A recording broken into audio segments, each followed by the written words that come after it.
This is House Planning Help, episode 360.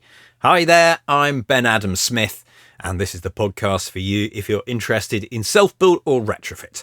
I'm exploring what houses we should be building in the 21st century and trying to break down the major roadblocks that may get in our way. Coming up in this session, my guest is Richard Hollas from 21 Degrees, and we're exploring MVHR maintenance and servicing. Maintenance is the bit that we do, really, so we should know about that, and servicing is the bulk of this episode. So we're going to follow Richard as he goes around a service of my own machine. Since we're talking about 21 Degrees, I thought we could make that our resource today. Sometimes we feature a resource when it works like this, that there's a very good website behind them. Some lovely case studies which take you to the important information as you come to plan your low energy build or retrofit. So lots of information to absorb. Maybe on a Sunday morning with a cup of coffee. I think that's the order of the day. So we'll link that into today's show notes. So mechanical ventilation with heat recovery, that's what we're talking about today. That's what we're servicing. And just a quick reminder of what this is doing. So it is the lungs of the building, really. It's making sure that what we don't want is being removed, all the pollutants, the moist air from the designated extract rooms. It might be the kitchen, it might be the bathroom, the utility room, and that we're getting fresh air to all the other areas and that everything is nicely balanced. And this allows us to do away with those horrible trickle vents and the traditional ventilation methods. So that's the piece of kit that we're talking about. Also, a couple of other points here. Firstly, you're not listening in real time. Yes, we've been editing away to make it more interesting for you to listen, which means it's not all over in half an hour. It takes a little bit longer than that. So some trickery at work here. And the second thing is expect lots of noises, sound effects. These are real. I don't know whether you call them sound effects when they are real, but just making you aware that that is going to form part of this episode in case you can't handle cleaning noises or grunts or fumbling around with the unit. That is coming your way today. So we're following Richard Hollas as he services my MVHR unit. And I started by asking him about his role at 21 Degrees and the scope of his work. I basically work as a commissioned engineer, service engineer, so I can be doing anything from fixing a unit, changing a fan, commissioning a passive house, servicing a unit, trying to solve problems on site from a distance, any error that shows up. Yes, I just look after the machines, full stop. And what are we going to be doing today then? So basically I'm going to do a service on the unit. So I'm going to be opening the unit up, checking out the fans, the sensors, making sure that there's nothing that's contaminated, make sure it's cleaned up, make sure the machine's showing no faults and it's running as it should run. And then we're going to go and look at the vents, make sure there's no blockages, good airflow, and make sure the vents are cleaned as well. There's a difference, isn't there, between maintenance and servicing? So how would you explain that? I think with maintenance, it's just changing your filters every 6 months to 9 months in general. You could clean the heat exchanger maybe once every 2 years and stuff, but the servicing is a bit more intense. I'm going to be getting into sensors and things like that where the customer is not going to be going in there. That's basically, in case you do something wrong, then I'm getting called out. So it's a lot more intense as a service than just the general maintenance. And how often would you recommend for servicing, or does it vary?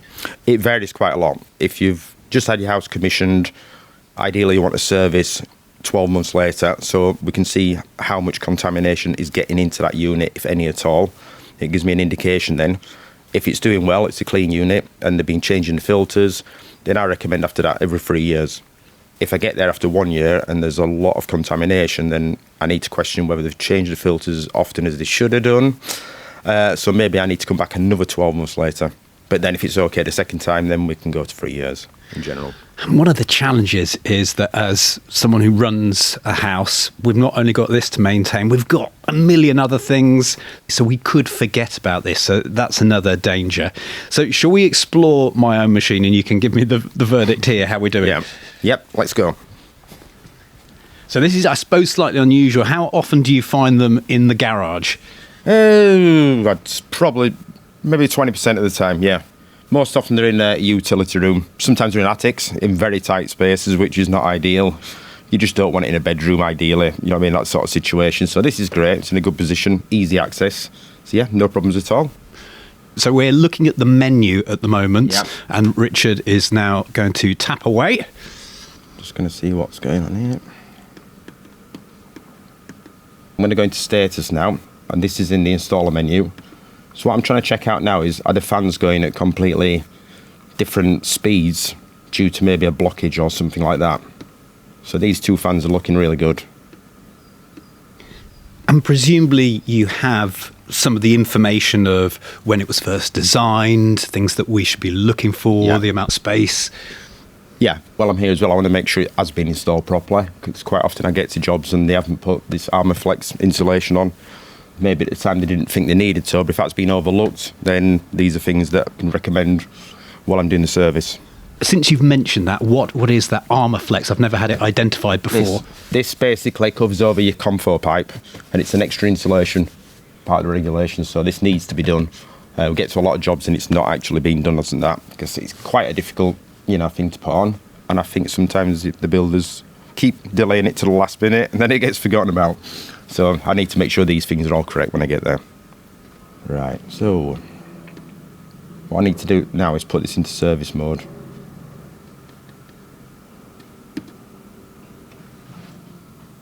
So what it's done now is it's shut the fans down. It's moved the bypass flaps into the right position so that I can open it up and not damage anything when I take things out. Switch off now.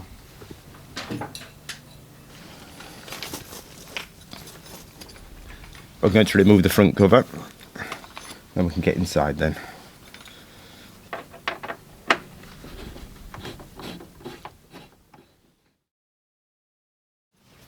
So first thing is I'll get my torch and have a quick look to see what contamination we've got up there. So you're looking through the different ducts, the ones that are going into the house and feeding back, and the ones that are pulling air from outside. Yeah, so I'm basically the sensors, they're a bit dusty, so once we get access to it, I'll give them a clean. But they're not in what I would call a bad state. What can we see here? Because obviously we've got the cover off and it looks a bit different now. Yeah, so you can see the bypass flaps here. Depending on the temperature, when it reaches a certain temperature, these flaps come down so that the air from outside doesn't hit the heat exchanger and come straight into the house. But these are modulating ones, so they'll actually partially open and mix the air together. And then you've got a preheater at the top here. Obviously, if it gets down to zero, it's a frost protection heater that will stop the unit frosting up inside. And then we've got the big box here, which is the heat exchanger itself. Some people might think that it's just the heat exchanger and that's pretty much it. But you've got some electronics there too, haven't you? Yeah, so this is the control board. This is the brains that's making everything work. Obviously, with the preheater that I want to detach here, that's connected up. So I need to access this board so I can pull the preheater out, remove it, and inspect that. Yeah, so this circuit board's controlling the fans, the bypass, everything, and it's making it all work together.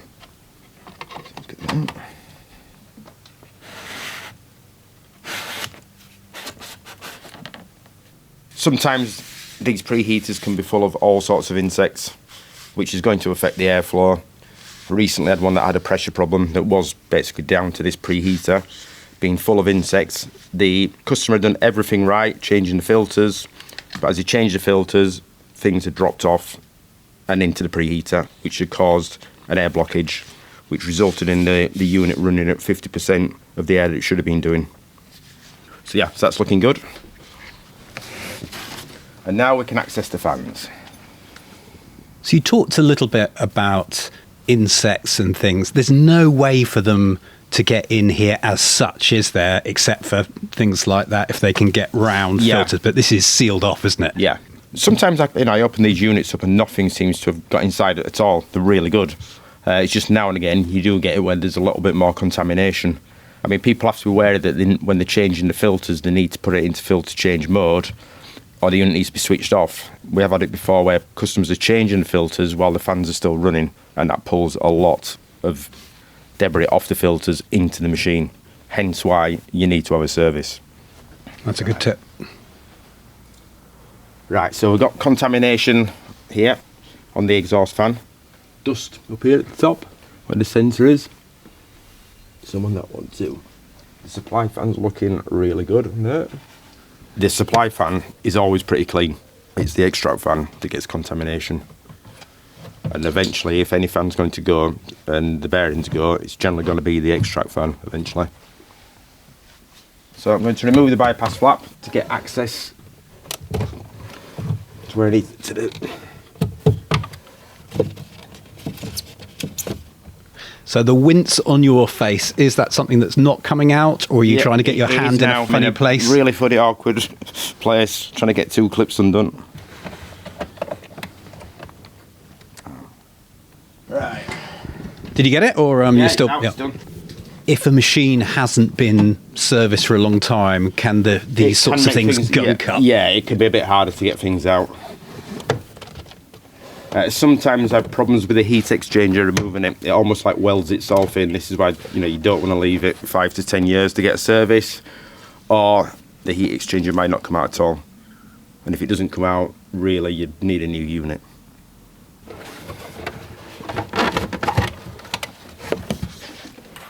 So that is the extract fan. That's it, completely removed.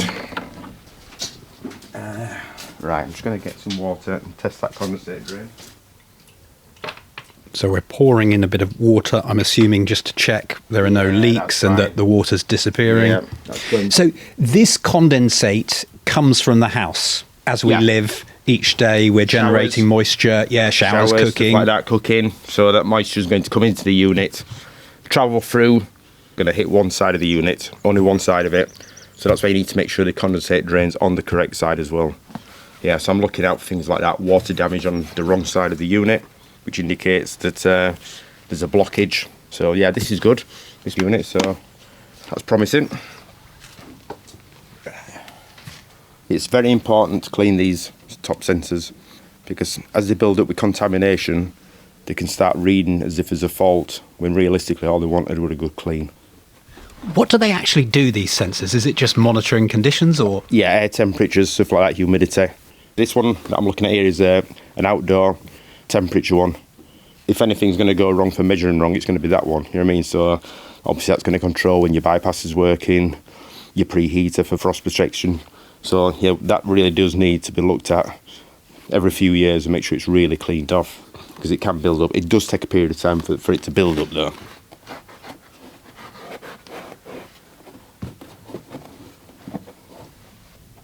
We're now unscrewing the extract fan. This almost looks like it's a bit muddy. I know it's not. Yeah, but, it's just a bit on the edge, it's flaky and stuff. But if you don't remove the fan, when you start trying to remove these flaky stuff, it's all going to drop into the bottom of the fan.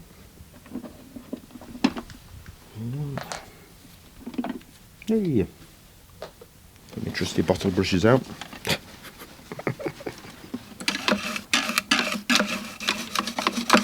So I'm interested, you've used no water or anything like that. You don't want to be doing that. I don't mind a bit of, at the end, if the cloth's slightly damp, just to get off any excess and stuff at the end. But generally, this is all flaky stuff that will just come off with a light rubbing with a bottle brush. As you can see, that's coming off pretty good. And do you notice a lot of difference between the countryside and the city? Is that something that's significant or not really? No. I've really tried to work out. You literally could have 2 houses next door to each other, the same person doing the same things, identical twins, both changing the fans at the same second, looking after them the same, and one machine could be more contaminated than the other. And I just can't really put my finger on whether it's next to a main road, a building site, or in the countryside. It doesn't seem to make any difference. So people don't want to be disillusioned thinking that there's no contamination because they're in the middle of nowhere. That's not how it works. Hey, look at that. Who does the cleaning at home? Me, of course, yeah. I was just wondering whether you had a cleaner after having to do this all day. No. I wish. Great thing with these fans as well is as your filters start getting blocked, the fans will speed up to counteract the loss of airflow. And I suppose that will give you the conditions you want inside, but it will use more energy, which is why we want to clean them. Yeah, which is it's a bit defeatist, isn't it? What's the point of making your house so energy efficient, then make it less efficient. So we're just putting the extract back, but because the supply fan is nice and clean already, it's not necessary. No. That's, here we go. With great difficulty. Back to the jigsaw puzzle the other way round. Now have a look at the heat exchanger.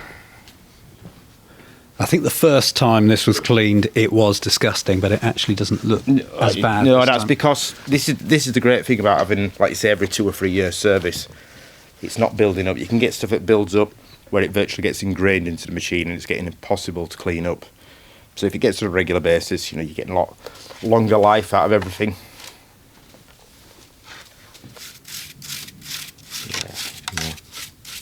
So is this something that doesn't really go wrong as much because it hasn't got any moving parts? Yeah, like I say, it's a box with air flowing through it, so as long as it's not got any contamination, it should just keep on doing what it's supposed to do. Ready, Joe? Yep. Might need a hand on this. You do that side. It's easier with 2 of us on this. We get into that slot. Big up that one. Yeah. Good. Yep. That's it, we got it. So we're now plugging the circuit board back together with all the various bits. Have we finished? Are we putting it all back together now? Yeah. We obviously need to look at the filters. Is it due for a filter change at the moment? Well, I was going to ask you about that I have got filters here if you want to. It might be a good idea to put some fresh filters. Let's do it as we're doing all of this. Yeah. Yeah, that one always gets more stuff. What's in there today? Anything? A spider? You can't be scared of spiders in this. Very good point. I'm trying to think what the worst stuff I've seen on that filter. I think I might have seen something actually fly out and I did a filter change once. I've done that a few times. Should we get the front on? Let's position that.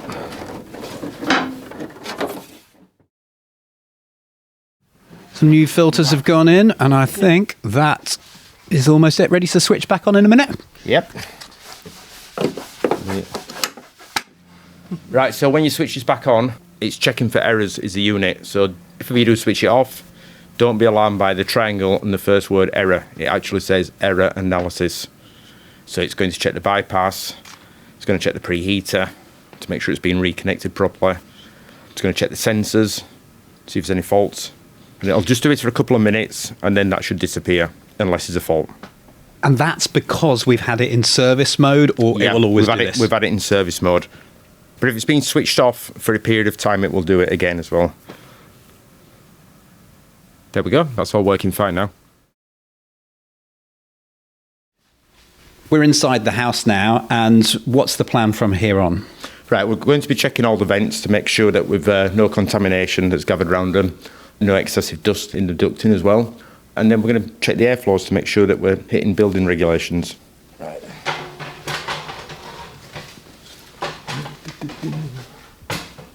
One thing we're checking here. Perfect. So we've obviously got 2 locking nuts on these, so these cannot be altered. So you've taken out the whole, is it valve? Is that what we're calling these? It's the valve, we've taken it out. It's written on which room it's in when it was commissioned by us, and there's been 2 locking nuts attached so that the valve cannot be moved if anybody takes it in or out. So the commission figures should be the same. It's just now checking really, once we've cleaned all these valves and checked them out, just checking that we haven't got a blockage. So the figures will be the same. We had a decorator come in and take one of these off, and that was actually something that I was quite conscious of, that, maybe the commissioning will be out. But with that lock on, how do you undo that lock? You'd have to get a spanner on it, basically, if you wanted to do that. You'd have to physically force it. We use a lot of force to tighten these up, so you really have to use a lot of force. You wouldn't accidentally open this and alter it. Okay, so that's quite comforting. There am I always worried about these things. Well, this is the commissioning process. These are the little things that we do to make sure if there's any problems at a later date. I did go to a job recently where there was a valve missing completely, where a decorator had lost it, and all they had to do was tell me which room it was in. It had been measured when it was commissioned and locked up, and all you've got to do then is send another valve down, the same size, with the same opening, locked up, and they can just slot it in.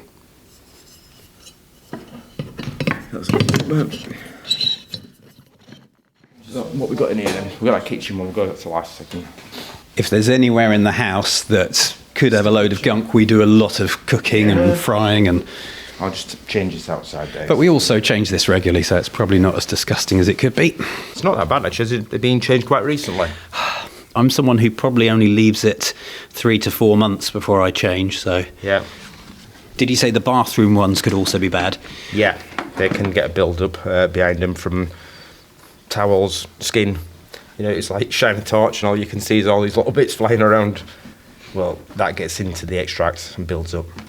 Yeah, we're learning this is one of the things on the job description is you can't be someone who finds, oh, that's gross. Yeah. You've got to clean it off. Yep, get stuck in. And this will shine like new in a minute. Yeah, it's quite satisfying, I suppose. That's Yeah. the good side. But a lot of this makes you think about kitchens that don't have any ventilation. All this stuff is going somewhere. Yeah, this is the problem. It's probably hanging around on top of cupboards. Paint. Various places stuck to the paint. The great thing about this is, rather than a normal kitchen extraction fan where you're taking all your heat and energy straight outside, all the heat from the kitchen is getting reused in other rooms. I think. So we're now entering the utility room, which again gets heavy use.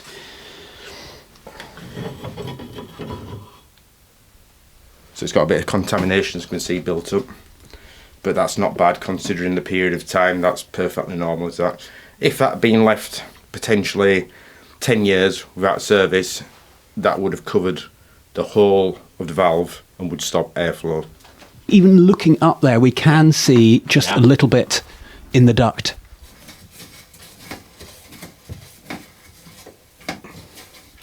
So we're now brushing just where the valves come in. And in your experience, if you put your hand down these ducts or if you put a camera up there, do they get dirty? Do they need It doesn't seem to travel down. It's just on where the valve is.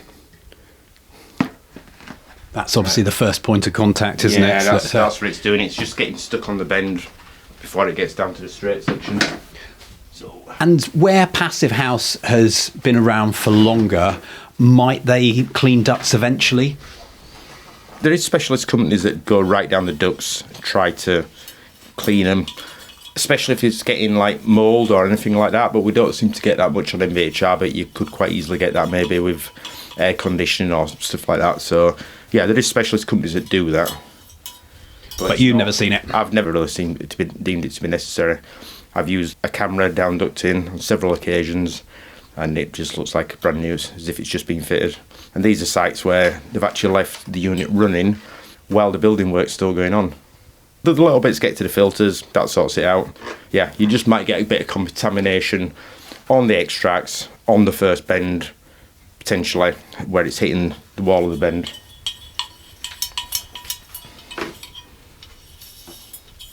So like I said, the difference there, you take the supply valve off, perfectly clean, you get to an extract valve and you're getting contamination. That's solid. No banging on my head. I've done that before. I'm going like this one and it's landed straight on my head. Right, what we got? Turn the light on for you. Downstairs toilet.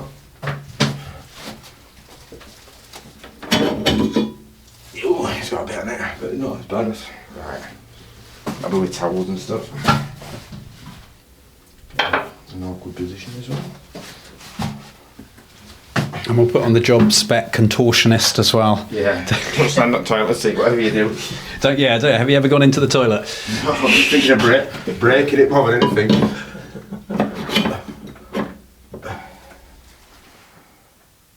So obviously this supply valve's got what looks like a ring of dust around it. That is not coming out of the vents, so people don't need to panic at that.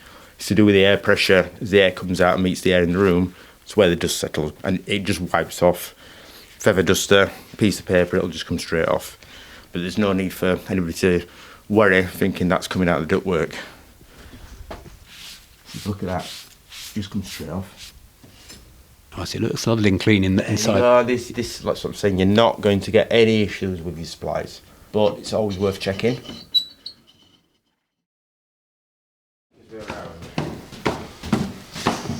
Yep, that's it. Round the corner. Oh no, right above us. Is this commonly used? This Yes. Right, Yeah. And by children. So what I'm going to do is get this bucket below it while I remove it, just in case anything comes. Oh. Well, that is interesting, isn't it? It's surprisingly clean. Yeah. Well, I'm going to be upset if it's the adults' bathroom that's the disgusting one.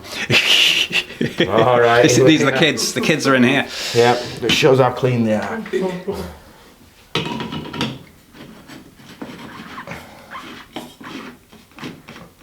Okay, and our last one. And here we go, the big test. Yeah. The adults' bathroom. But again, I'm actually going to wager that this is clean, if that other one was clean. Oh, a bit more on this one. A little bit more. Let's have a picture of that. Get my trusty bottle brushes out. Technical cleaning kit.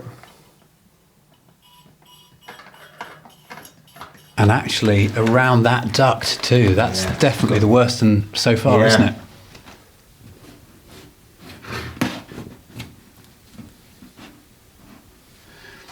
Ah, that's looking miles better now. There, so that was the worst one. Well, there you go. Yeah. As you say, you just don't know, do you, till you've checked. What's the lesson there? Don't tell the kids. So we're nearly at the end of our business, aren't we? And this is, again, another thing that's going to intrigue me, whether everything's working well.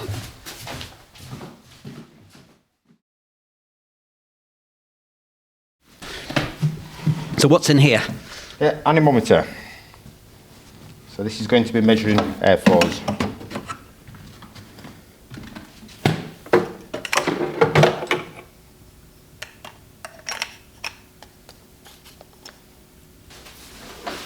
I mean, I could feel the airflow, pretty good anyway. It's 46, 47.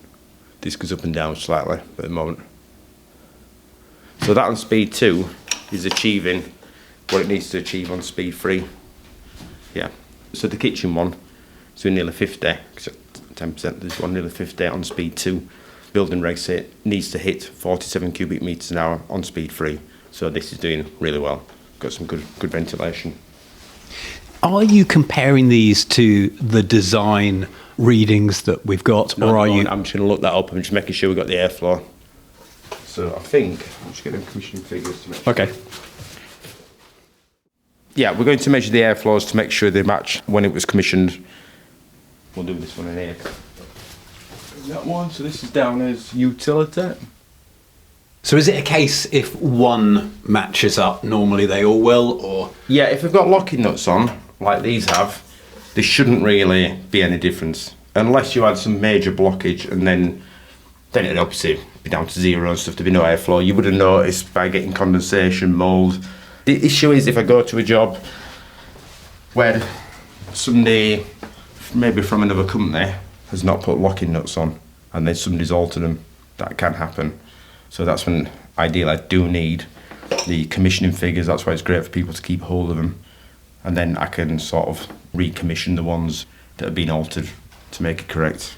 So recommissioning actually on a service is rare because of that safeguard. Yeah. It's very rare because of the locking nuts. If you altered one of the valves, say it was open 5 mil and you opened it 10 mil, that's going to affect the other valves then because the airflow is going to change. So obviously the extracts are the most important ones when you're measuring on a service, because as we know, things can build up. Potentially, it's never happened, but it could cause a blockage further down the ductwork. So I need to make sure these figures are correct against the commissioning figures. The supply vents, it's virtually impossible for something like that to happen because it has to come through the filters and stuff. So still check them, because why not? You're already on site, you might as well. But it's the extract ones you need to pay close attention to, and ideally have the commissioning figures. If you don't have the commissioning figures, because it's a different company that's done it, then I will be looking to hit building regulations and making sure it balances out in the system. So it'll be sort of will not be to the design figures because I wouldn't have the design figures. But common sense tells you if you've got a double bedroom, you want it about 32 cubic metres. Common sense tells you want a bathroom 29 to 30 on speed 2. So this is where common sense comes into it, and just make sure them figures balance up.